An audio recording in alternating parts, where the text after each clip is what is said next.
As of June, there'll be $52 million worth of contracts led on the construction for that project. Certainly the spirit of volunteerism and community support that has made that project happen is apparent in it. We, for a time, I thought, as we wrestled with the early budget problems, and we got in the infrastructure that all had to come out after nearly 100 years of city that preceded it was removed from the site to make way for the zoo, that on opening day we would have a wonderful tour of manholes and utility markers that would let you know what was underneath the ground, but that we weren't going to be able to show you anything above. And it's been a challenge to try to get the most out of what funds were there, and it's been exciting to see the other money come along as we've been able to prove that we could in fact make something happen. That project is divided into several biomes, which are areas where we're doing an area that will replicate the flora and the fauna and the land mass as well as the animals in a seemingly natural setting. And we're now at a point where we're developing the waters completely with a whale performance pool that now represents one gigantic hole in the ground for about 2 million gallons of water. A deserts biome, which is an enclosed domed space. And then a plains and forests area, and to support all that, a parking biome for about 2,400 cars. It's all linked by a commons area. It's an urban park-like setting. The whole project has been almost non-architecture. These are really the only buildings that we at first intended to have a presence on the site, although a later inclusion by a committee member that all the roofs should be red has changed that somewhat. But it's coming together. And these are some recent photographs of that construction.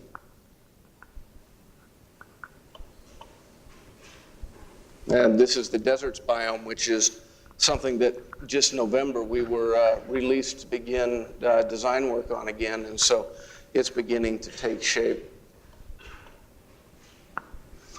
This is some of the work on a mangrove exhibit within the Waters building that is really exciting to see happening.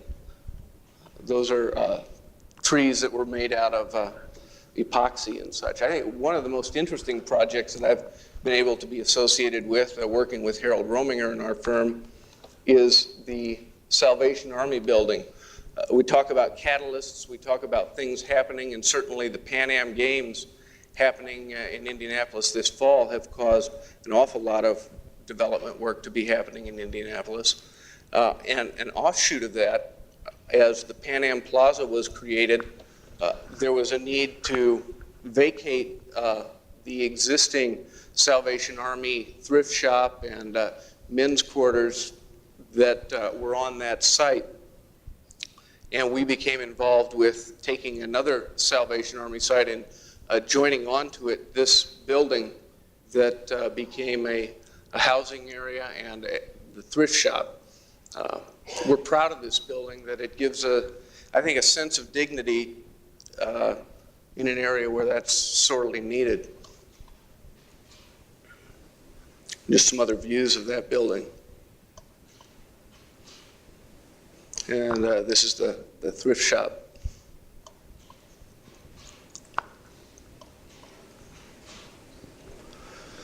When we have time in our office, rather than working on what sometimes can be the straightforward and mundane things, we dream. One of the dreams that we've come up with is this project, and it's one that's kind of a favorite with us. At the time we were able to study this, we were close to home with the zoo site that had been taking up a lot of our time. There were some things happening in the master plan for the White River Park development that were changing, and we tried to address those. There was a pedestrian bridge that was envisioned to cross the White River. And the plans for that were seemingly falling by the wayside in favor of trying to do something with the existing Washington Street Bridge, which is a functional bridge, but really there wasn't too much architecturally to contribute to it. There was also a great deal of criticism pointed at the tower that Cesar Pelli had designed, rightly or wrongly. And we began to look at those things and see if there wasn't something that we might propose to address some of those situations and give something more to the park. And we came up with the idea of taking the State Museum, which was possibly something that would be relocating, and perching it over the bridge to come up with what we've called Museum on a Bridge. This is a isometric of all of that. As you see the bridge underneath, and on the east side of the river, support facilities and a forecourt and entry that would be a terminus for Washington Street, and on the west shore, a restaurant, and then in between the longhouses, as we called them, that would be two-story gallery spaces so that you would actually enter the building and circulate on an upper level and see the exhibits of the museum, stop at the restaurant and come back on a lower level. And then our Waters building for the zoo is at the west end of the river. This is the model of that project.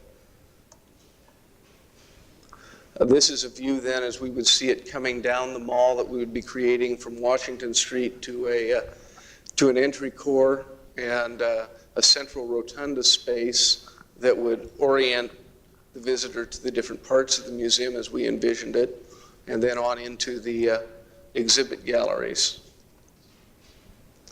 which would be located, as I said, above the bridge and connected by kind of glass links that you'd be going in and out of different types of exhibit spaces. And then we would take the surface of the bridge itself and turn it into topiary gardens by removing the cinders between the supports of the bridge and opening that space up to be open park space to White River Park and the link to both shores. It would be opened at all times to allow for pedestrians and bicycles and whatever type of activity would happen there. That's the kind of thing we're trying to do to make things happen. We dream when the possibilities come up.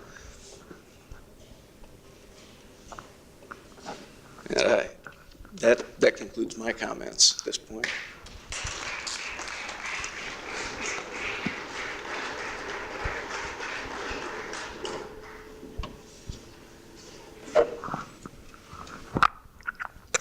Thanks, Dan. I think one of the things about being last is that you have an opportunity to take advantage of what everyone has done before you.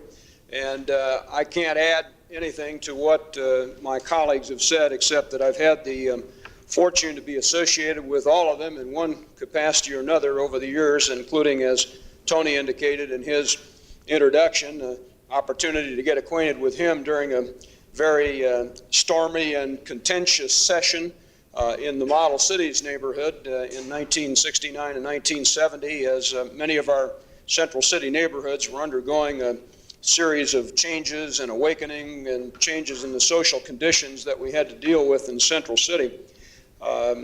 Ewing, I recall talking a little bit earlier this evening, I told him I had one of those days, and Ewing said, well, it could be worse, as it could be Senator Hart. I said, well, I guess you're right, it could be worse. But essentially, as I came out of undergraduate school in 1964 at Indiana University and had an interest in city planning and went to work as an assistant planner for, at that time, the Marion County Metropolitan Planning Department, where Jim Browning worked, as he indicated earlier, and where Cal Hamilton was the director at one point in time. And my first project, very humbling process, not only making $4,500 a year with my new shiny bachelor's degree in geography, but essentially started out doing a county-wide land use survey, directing a number of building inspectors around the county to survey the use of all of the properties and utilize all this information ultimately to make some judgments about assets and liabilities in the community, and then had the chance to work on the development of a county-wide park plan, going out surveying park property. And I said, there must be more to city planning than this. But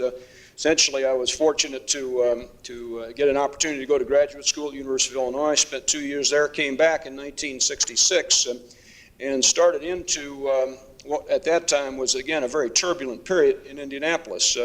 Much prior to the renaissance of downtown that we've talked about earlier, but the kinds of problems we were dealing with then was the development of the Central City interstate system, which was displacing a number of black inner city residents who were poor, and there was no alternate in terms of public housing opportunities for them, so there was a reactivation of the Public Housing Authority, a lot of interest in neighborhood planning, and then again in the later 60s with the Watts riots and other kinds of problems in the Central City, the National Administration developed programs and model cities, of which was one, and we began concentrating on the problems of the Central City. And at the same time, as Jim has indicated and others, there wasn't a whole lot happening in downtown Indianapolis. 10 or 15 years worth of decline in terms of retail sales in downtown, very little new private investment going on. City government structure was, if not in a shambles, absolutely in no position to move the community forward. Then when Dick Lugar got elected as mayor in 1968 and in 1969 pushed forward the unified government legislation in Indianapolis and Marion County, I think that represents really the watershed beyond which everything began to happen in more of a partnership form in our community. By bringing the city and the county together under one governmental structure, people began to care about one another who previously were rivals and competitors. We had the agricultural community interested in downtown. We had the neighborhoods in downtown together under one governmental structure. There was an opportunity to bring labor and management together, an opportunity to bring what previously were really warring factions in the community together under a singular governmental structure with a county-wide elected mayor. And we've been fortunate in our community to be blessed with outstanding public leadership. And I say this in a bipartisan sense of the word, but when you have a city in the United States that's had two back-to-back Phi Beta Kappa mayors and people with the level of intelligence and quality of Dick Lugar and Bill Hudnut, not every community has the opportunity to work with people like that. And both of those mayors had a vision. I think, as Jim indicated, the city committee played a significant role in that. Shortly after the 1970s, when Unigov was created, at that time I was director of the Department of Metropolitan Development, and we began to work on the, must have been the 9th revision of the regional center plan, as I remember it, beginning to try to bring some public and private sector attention and new investment opportunities on the revitalization of downtown Indianapolis. And some very key decisions were made, some of which were shown in the slides that were reflected earlier. But the decision to put Market Square Arena downtown was a very crucial public policy decision that could have gone another way. Market Square Arena could be today located at 71st and 465 in Pike Township in northwestern Marion County, and the activity generator that major public facility has become would have not benefited downtown Indianapolis, but Mayor Lugar made a very critical decision at that point in time and said that it will be downtown because of the synergistic quality of a facility like this that could generate not only people coming downtown, but provide a new image for downtown, generate additional business opportunities downtown. All of these things would flow from a major public policy decision like that. During those early years also, when I was director of development, the mayor was very critically interested in saving Union Station. At that time, we appropriated $191,000 out of the Department of Metropolitan Development budget to purchase Union Station so that it would not be demolished.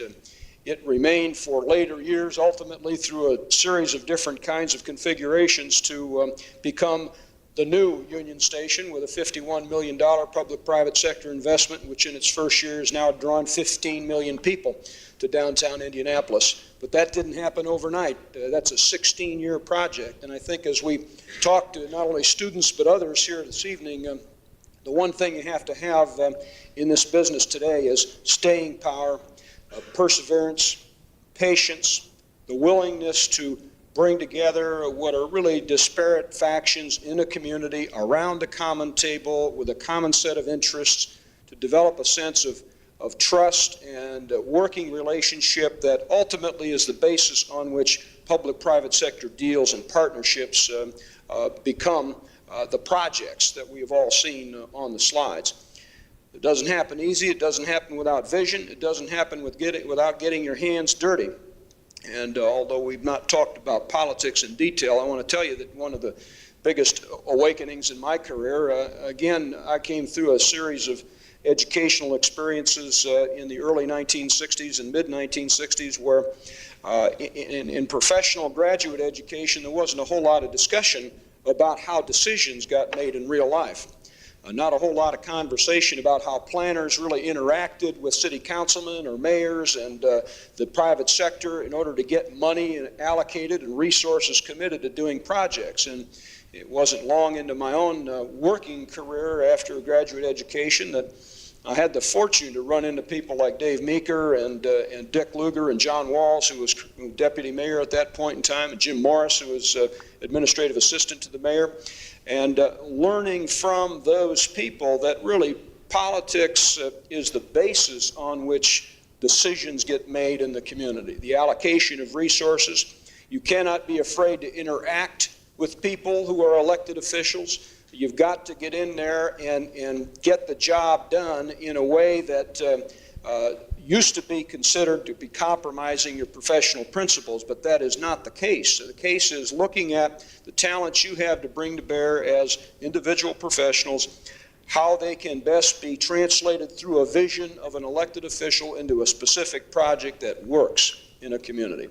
And if you're going to make a difference, I think as Wayne indicated in his comments, you cannot be afraid to interact with the decision makers and in fact become part of that decision making process yourself, whether that's by volunteering, getting involved in projects, becoming a precinct committeeman, working with the mayor on a volunteer committee, whatever the case might be.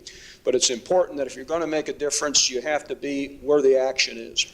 I think you have to retain your sense of professional values throughout this whole continuum. I think that we've talked about 25 years.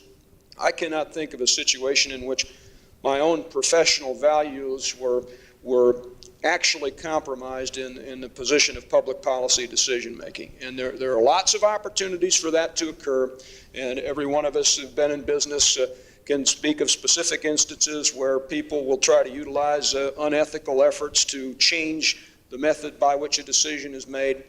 But if you stick to your principles and you have a command of the facts, a command of your professional skills and particular decision-making responsibilities, right will prevail over time, and it will be recognized over time by the quality of the people that you deal with. And again, this is not a given in any particular set of circumstances. As Jim indicated, the city committee and the composition of the city committee were people who wanted to go somewhere, who wanted to develop a vision for the community, who wanted to participate in the decision-making process, wanted to get something done. Well, we all want to get something done. And I think the result of being a planner or an architect is seeing a project come to fruition. And during that whole phase, the project vision changes occasionally, the mechanics of getting the job done change, the resources available of getting particularly something built, have to bring together various kinds of configurations of funding sources to get the job done, but ultimately we're all in business to try to get the job done.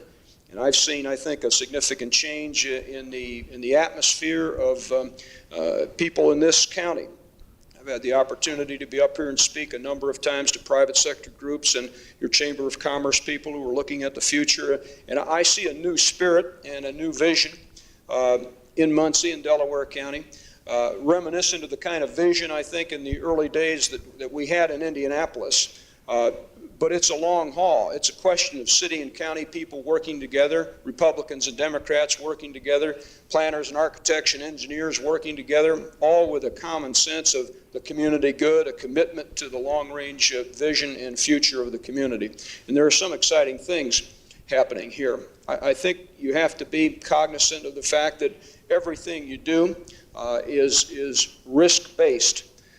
Those who take risks are likely to be the ones in the long run that benefit by participating in the decision-making process. Those who don't take risks don't make a difference.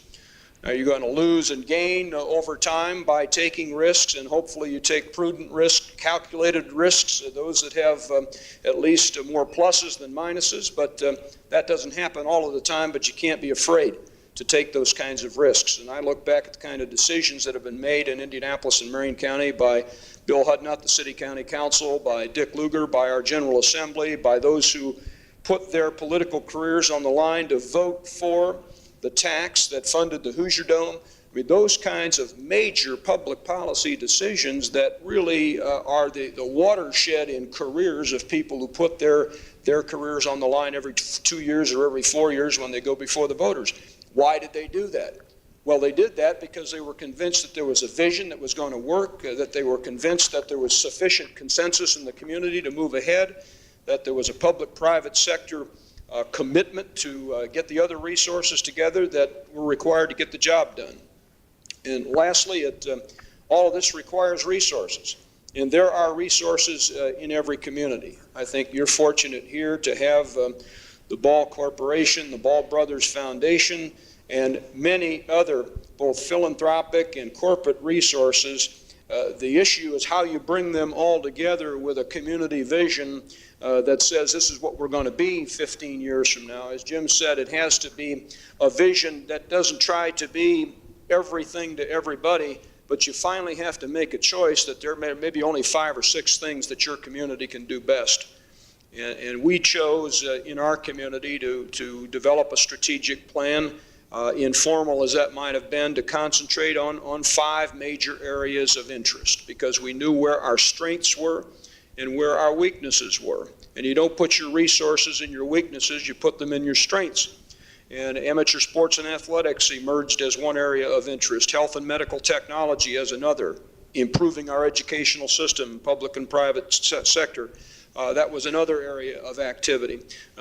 Culture and the arts, another area of interest. Agriculture, food, and nutrition. All those 5 areas became sort of the driving objectives in our strategic plan, which the public and private sector together bought into and committed resources toward, and we're still in the process of implementing. We've got a long way to go, another 5 years.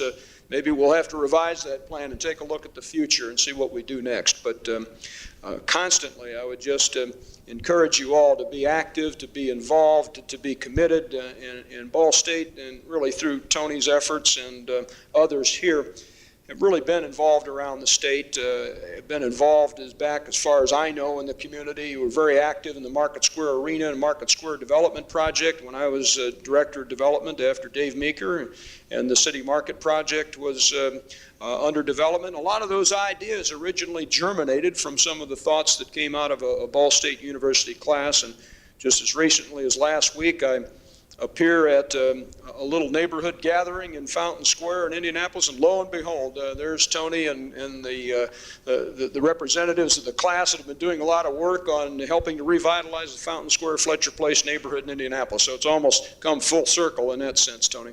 Thank you.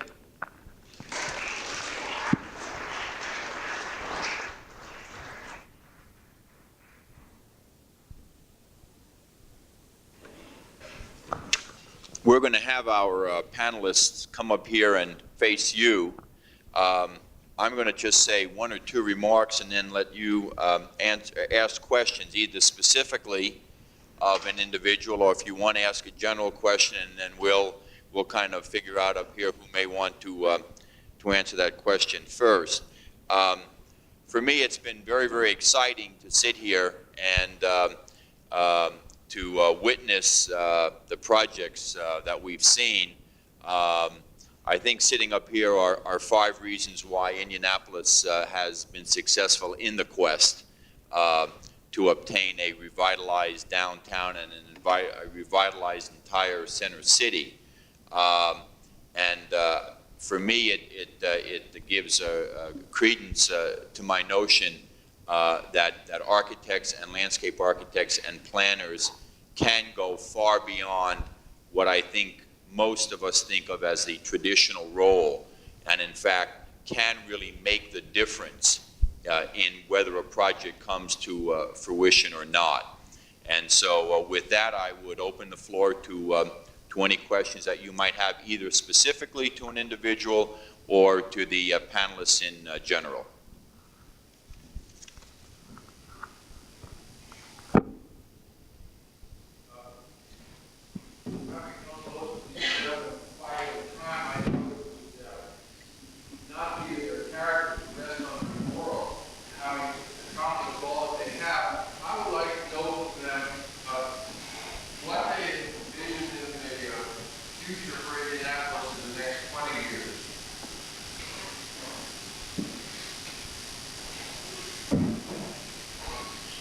Anybody? I'll start and then pass it along, so get prepared. I think we have a major problem coming up in the state, not just in Indianapolis. The growth isn't there, and we may be at a point where we're flattening out. I'm presently studying market regions for HNTB, and you take Washington, D.C., for example, Fairfax, Virginia. They just announced that one of the big oil companies is moving their headquarters down there. There's 20% growth projected in the next 10 years. That fuels development. Indianapolis has had a golden age in the period that we've all been involved in, primarily because it was lagging what was happening.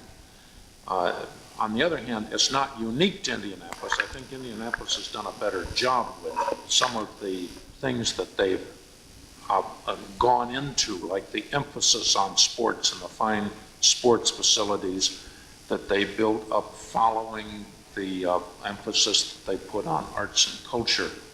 But I think you'll find over the country that most cities are doing this. This is a golden age of cities in this country. And it reaches only that point where it stops by its population fueling. I think that there's much to be said for density. And I'm going to let Mike Carroll answer where the density is going to come from. Is that a lead, Ewing?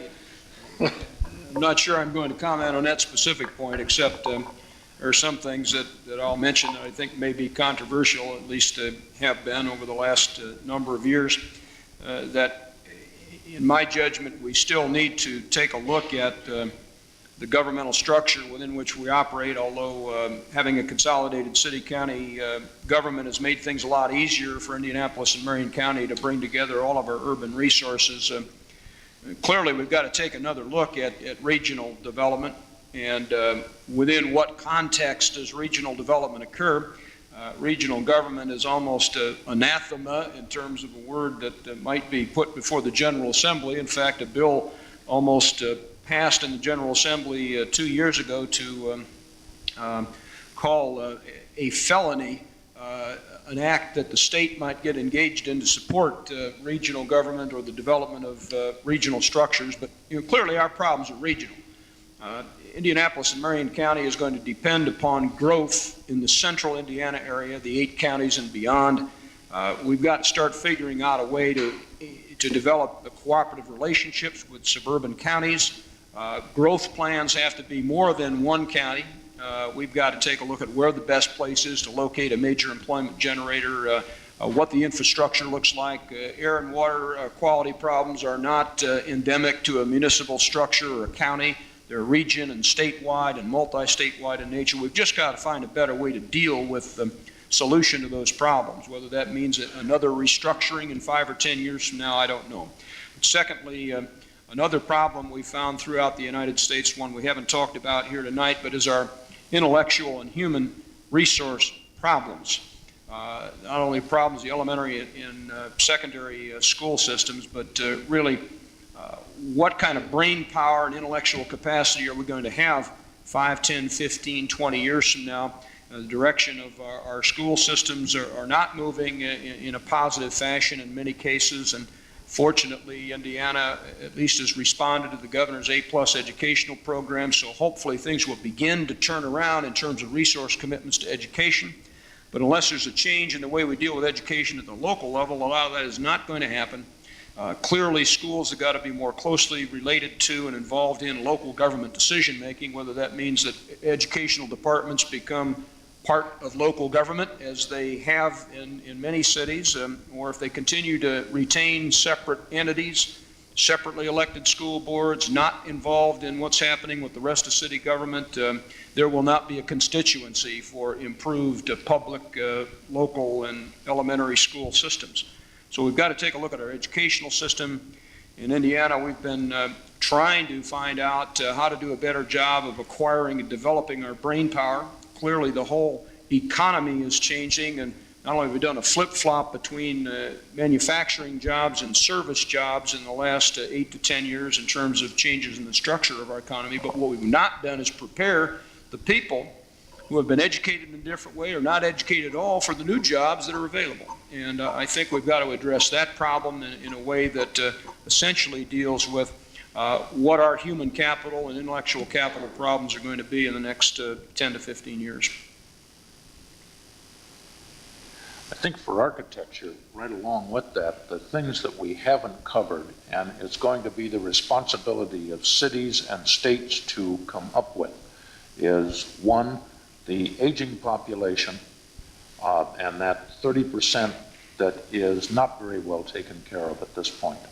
And secondly, generally, the housing for people who have been now cut out of the market, that can't afford to buy. How do we resort to sort of the European technique of subsidizing that purchase? How do we handle that? That's a major problem for architects and the construction industry.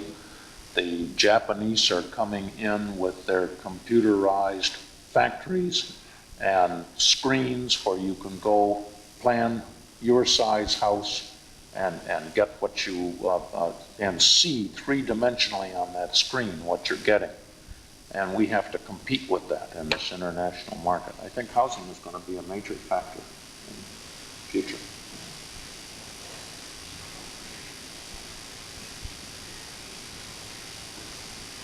Chicago architects claim that they're Chicago architecture. I was wondering what would be your response to an Indianapolis architect?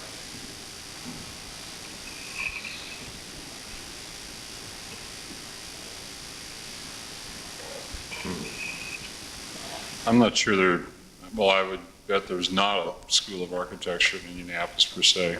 I think that it's only been in the last couple of years we've had enough new construction and enough tall buildings to start developing a concept for it and be gutsy enough to try something that may not work.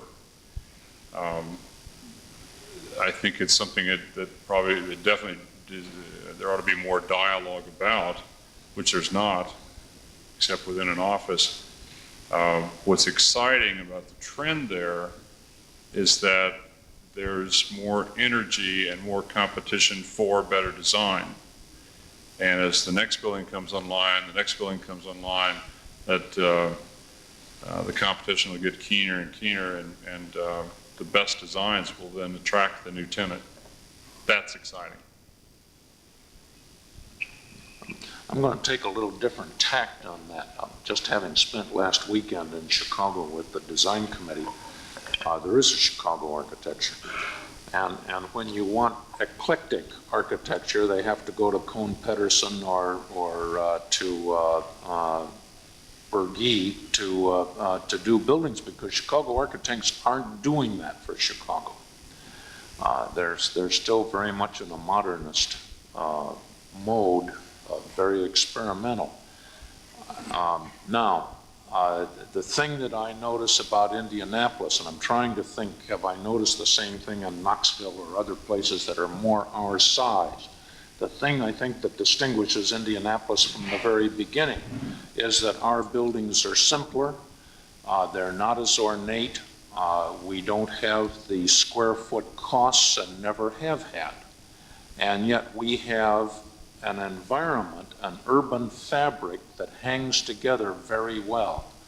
And I think the new office buildings reflect what you see in south of Washington Street in much simpler buildings. So I don't think it's a conscious intellectual approach to architecture, perhaps as the Chicago school has developed, but I think that there is a feeling there, that I feel things are for the most part very unified in Indianapolis when I walk around.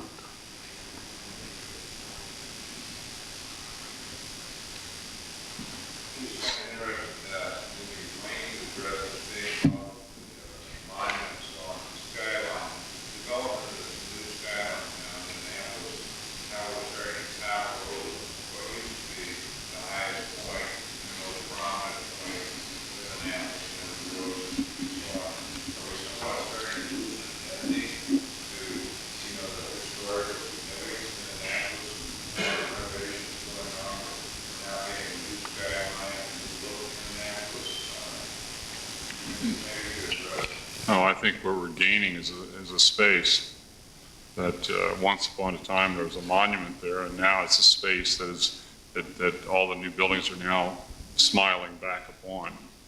So I think we're far ahead of where it was when it was the object.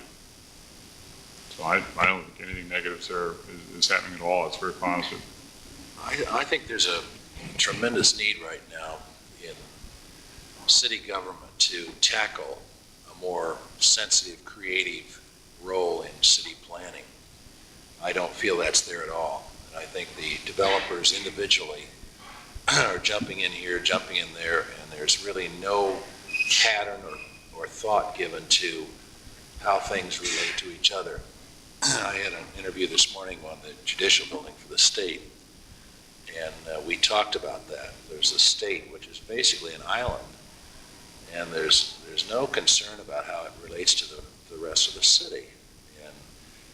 And for some reason, that kind of comment keeps coming up. The preservationists were working on the Simons Mall, the downtown retail mall, and the interface with the old versus the new, and what happens to a special warehouse district on South Meridian Street.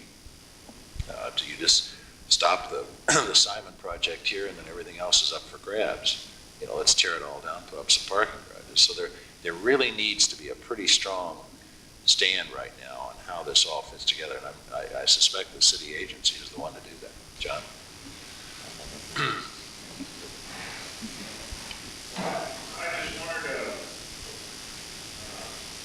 what thought has been given to moving people a little better, maybe more public transport. I'm thinking of an event going on at Circle Theater and the arena, and maybe the Hoosier Dome, maybe the Repertoire, maybe all at the same time.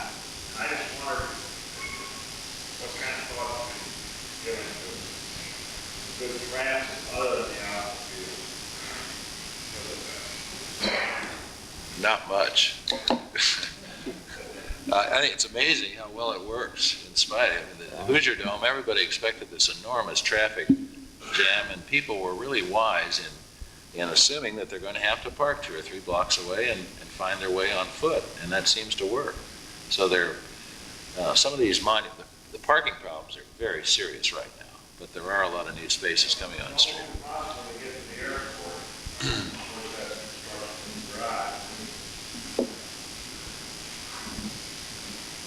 It's such a relief to have it this way, though. When I first went to Indianapolis, I stayed at the Columbia Club, and there was a dog, a mosquito, and me after 6 o'clock.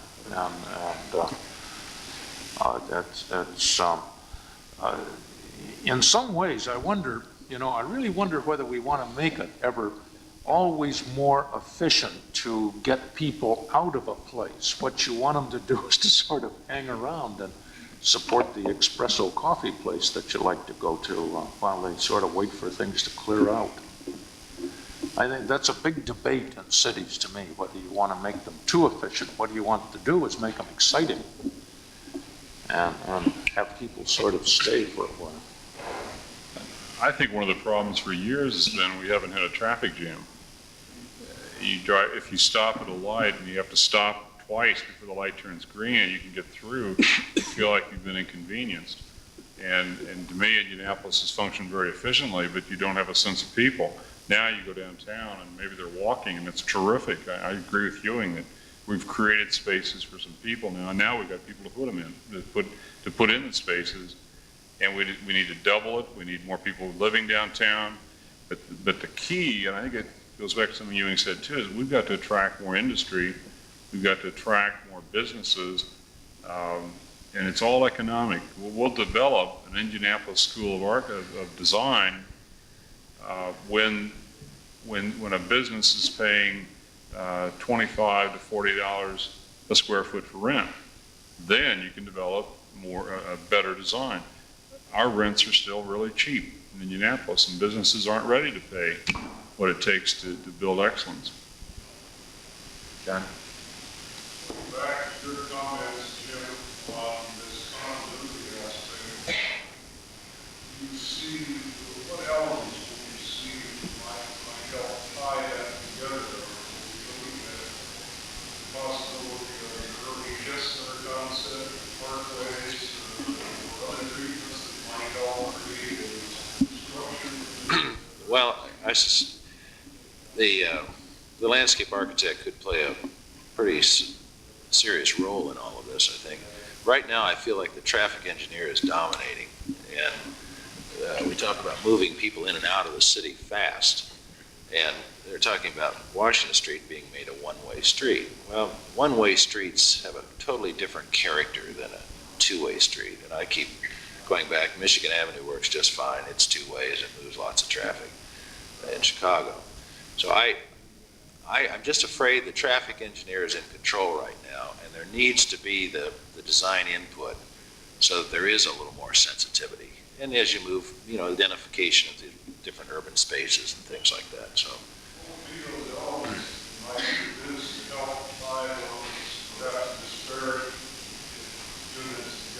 Well, I suppose trees is the obvious answer. You plant lots of trees. But I think positioning, for example, the Pan American Plaza, there needed to be an urban space down there. That neighborhood lacked a certain identity, and the positioning of several buildings in conjunction with Union Station, it made a lot of sense.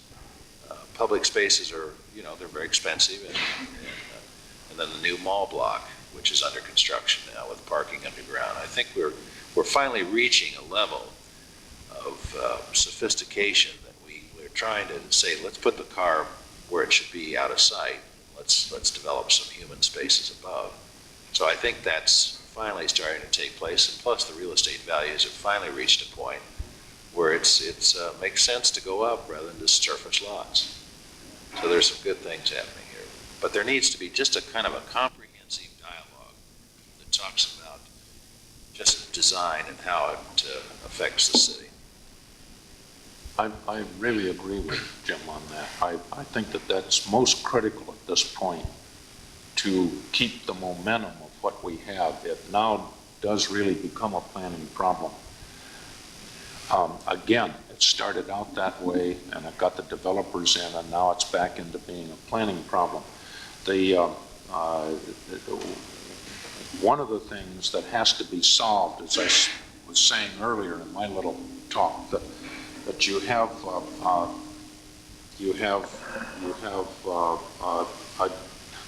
different agendas, and decisions are made on different agendas other than design.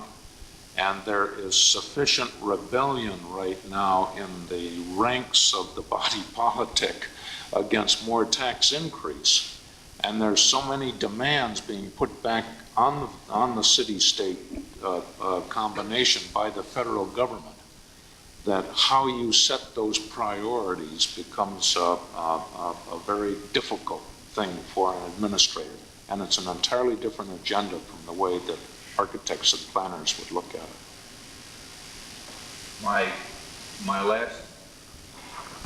My last role as moderator is to terminate this on time, and I think we're actually very close to that before I turn it back over. If people can come up and ask questions in general. I'm going to turn this back over to John Russell, but before I do, I would like to, on behalf of the faculty and the students, thank John for the incredible amount of work that he has done to bring these past 2 Mondays to fruition, because it's been a talk about planning and making a project work. John has been the catalyst, and also thank Uwe Kuhler for the very fine exhibit that went along with it. So John, we thank you for being a catalyst for these 2 evenings.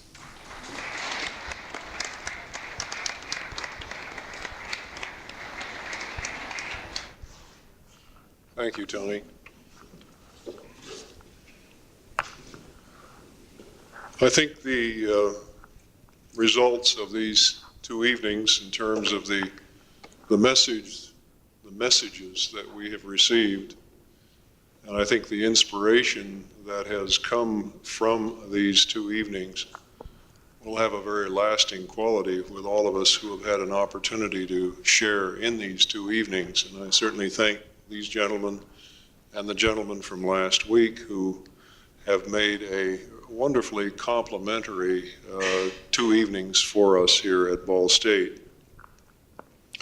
As a small token of our appreciation for their participation, we have mounted our little announcement for this, and I would like to present each one with this small token, and again thank them so much for their participation and contribution to our learning.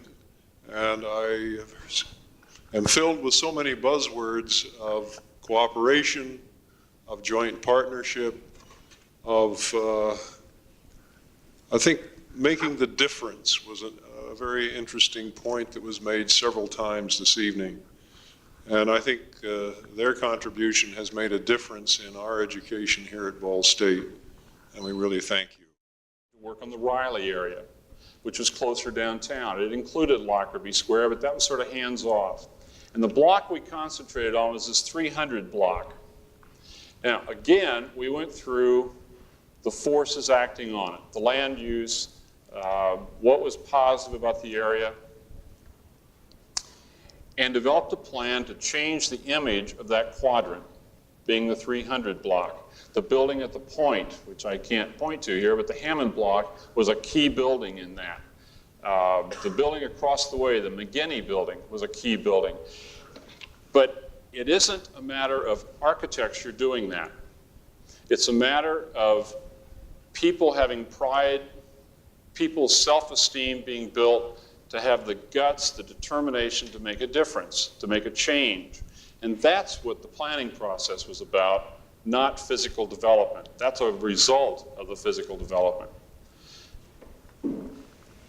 A simple task like the McGinney Dodge sign being an ugly graphic, and maybe all of you won't agree with that. We felt it was an ugly graphic that had said something negative for that quadrant. You can see the gray building on the right, which is Stout Shoes. All along the block, it was still pretty much wino living space. But coming back to this corner, the McGinney Dodge building, something as simple as getting that changed to a neutral was a major task, because the McGinneys had to have confidence that if they spent $800 there, maybe it would come back somewhere. Now, when Jim talked about people becoming interesting people, that's what architecture is about. Talking about visions, looking far enough down the road where making a change, making a difference can be felt. Across the way was this building, which had only been rescued from demolition because it was too small for a parking lot. And as a result, the Budnick building was modified, or was then restored. Now, in the introduction, Tony talked about being a catalyst. Now, architects are catalysts. This is the project that we we set out in 1976 and said, this is where our office should be. It says quality on the outside once restored, and we can do something very contemporary on the inside. So we set out to find a client to do the building. And after going through 2 clients who didn't have the money, and we'd wasted a lot of money on it, we got paid for some of it, but we basically spent far more than what we were compensated. My partner and I were sitting there one day and said, you know, we've really got to move. We've outgrown our space. Where are we going to go? The Hammond block is not going to get done, and the Budnick building isn't going to get done. And we said, let's decide to move there today, because this afternoon someone will come in and want to do the building. And we got out the drawings we'd prepared, expecting someone to appear. And at 2 o'clock that day, Lorraine Price walked in and said, I understand you have an interest in moving into the Budnick building. We'd like to work on that building. And we said, sure, we were expecting you. Have a seat.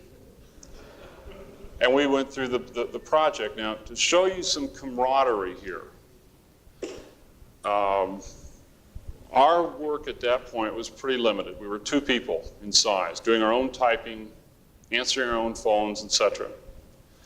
And I happened to go to a conference, that Historic Preservation Conference that weekend, and lo and behold, Ewing was there. And by this time, the wife's husband had been involved. Now, he was shopping fees for projects, and had talked to Ewing, and Ewing happened to mention it to me, and I said, you know, we've already talked to him. It's a project we've really been pursuing, and I will forever be indebted to Ewing because he backed off the project and basically allowed us to do it.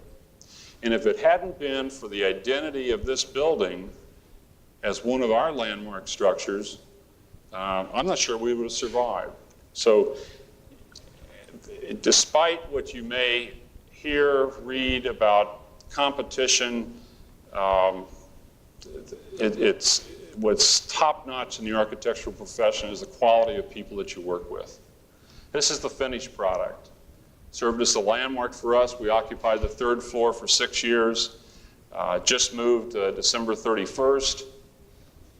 Detailing it was brought out. A great Parisian kind of photograph taken utilizing the INB tower a bit there, the landscaping. And then we had a chance to affect the street. A $60,000 project that we lost far more dollars on than we ever gained, but we were able to get these little squiggly trees planted along there and add the brick that came out to give a sense of space there. Coordinated a lot of people, from the Parks Department to put in the trees to some farmer who hauled in hog manure to help the trees grow. It was an enormous effort that the people on that block, the retailers, thought we were just taking up parking spaces. And we had to find a way to gain spaces and still add the islands, which we were able to do. These are very nice trees now. It's looking down the road, anticipating something better. Across the way was Stout's Gray building, which was pretty well covered. And that turned into just a very nice project on the exterior. Cunningham Art Galleries on the 1st floor, a perfect identity for that street usage. And then an apartment upstairs. You know, it's what we all kind of dream about, I think, being the artist and having your shop above or below and you live up above it. And then the vibrancy of the color. And then we did a new construction project in an historic area. And we're able to really have some fun with it. And that's the only reason I'm adding it in on this one, is just to make it look like a 2-story building. My youngest son felt like we forgot the roof, and maybe some of you agree with that. But it was just a fun project. The housing era has started and is going in full bloom. And Scott Keller comes along, and I think all of us have worked on acquisition restoration projects. He's been very broad in his usage of people.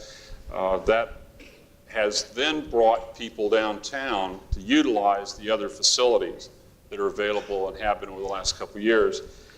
A project on the drawing boards, which we think is about to bite into the asphalt, is a project in the 300 block. Project we've been working on for an awful long time. 7 stories, that picks up the, let me move ahead, that picks up the lines of the existing buildings, adds the color of restoration, but yet contrasts it with something very contemporary.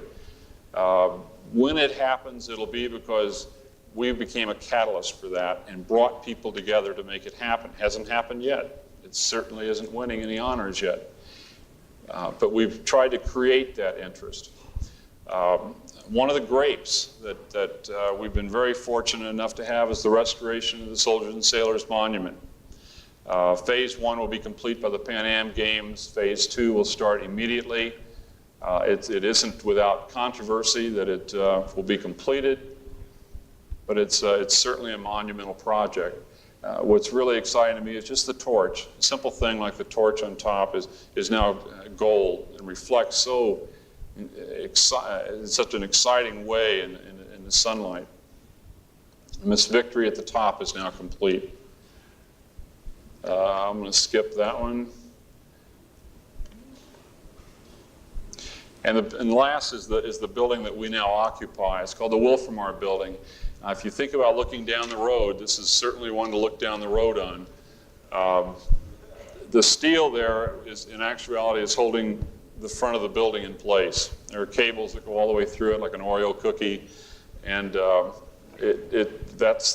was the beginning condition. That's when it's halfway cleaned. There have been 2 fires in the building. It's in awful condition. This is the final cleaning. Now the handrail's up and the grass is in and so on. It isn't final in the picture. But this is now our home. We occupy all 3 floors.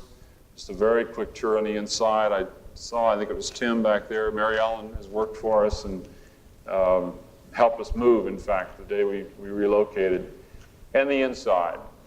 But it's really a matter of looking down the road and seeing the potential. To close, if you can turn the lights back up, please. The theme is, for our portion, is the quest. And if you can just imagine how fast young squirt architect here has to trot to keep up with the established folks over here, I think that can be termed a quest. And that's the direction we're going. It isn't often that we take a second and even look back, because you don't have time. As Ewing was saying, you don't have time to look back in this profession. You got to not just look at the next step, but 2 and 3 steps ahead. Anticipate changing markets, anticipating tax acts. It's a very exciting profession, but agility is a very strong suit for that. Maybe in closing, what has been most exciting in Indianapolis is its openness, the establishment's openness to new leadership. Edna Lacey started a project, or started a leadership program called the Stanley K. Lacey Executive Leadership Series. Now, I think it's Edith Burkhart, has done the exact same thing in a different avenue. But the city of Indianapolis wants young professionals to help grow. The city committee can't do it all. And that contagious enthusiasm for a city is just multiplying 100-fold every day. I've heard it called recently, I don't know if it's our own PR trick or if it's really actuality, but we're a city of volunteers. And I believe that. You go to any event, the Pan Am Games, the 500 Associates, 4th of July, just a sundry of events, and people in Indianapolis care. They want to make a difference, and with that kind of self-esteem within a city, and that kind of confidence, and that kind of an economy, that's when architecture and good design can flourish. Thank you.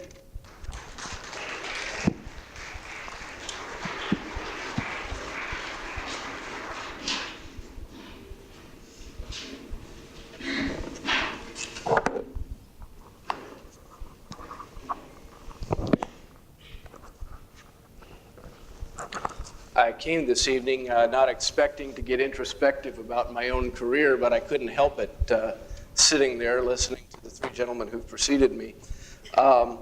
I came to Indianapolis under different circumstances. I transplanted here, finishing graduate school because I had a wife who was pregnant, and Indianapolis happened to be halfway between two grandparents. In that spirit of pragmatism, I joined a large and established firm with some 40 years of history in development in Indianapolis. And I think I'm just beginning now, 9 years later, to break out of that and catch the vision that these other gentlemen have shared, and begin to understand what this city is all about, and what I can do to make it happen. But let me share with you some of the things that James as a corporation has done, and maybe move into how what I'm doing right now is working with that. If we can get to slides, I'll try and get through mine quickly. Which I'm going to bump through the first few. This is the Central Library at Indianapolis and the restoration of that room. I began my work at James the same week that this building opened, the City Market. I think I made part and parcel my decision to join James because of the excitement that that building was causing in the city at that time. And I think it's continued on as an interesting project, and certainly it's been a catalyst in development of the city.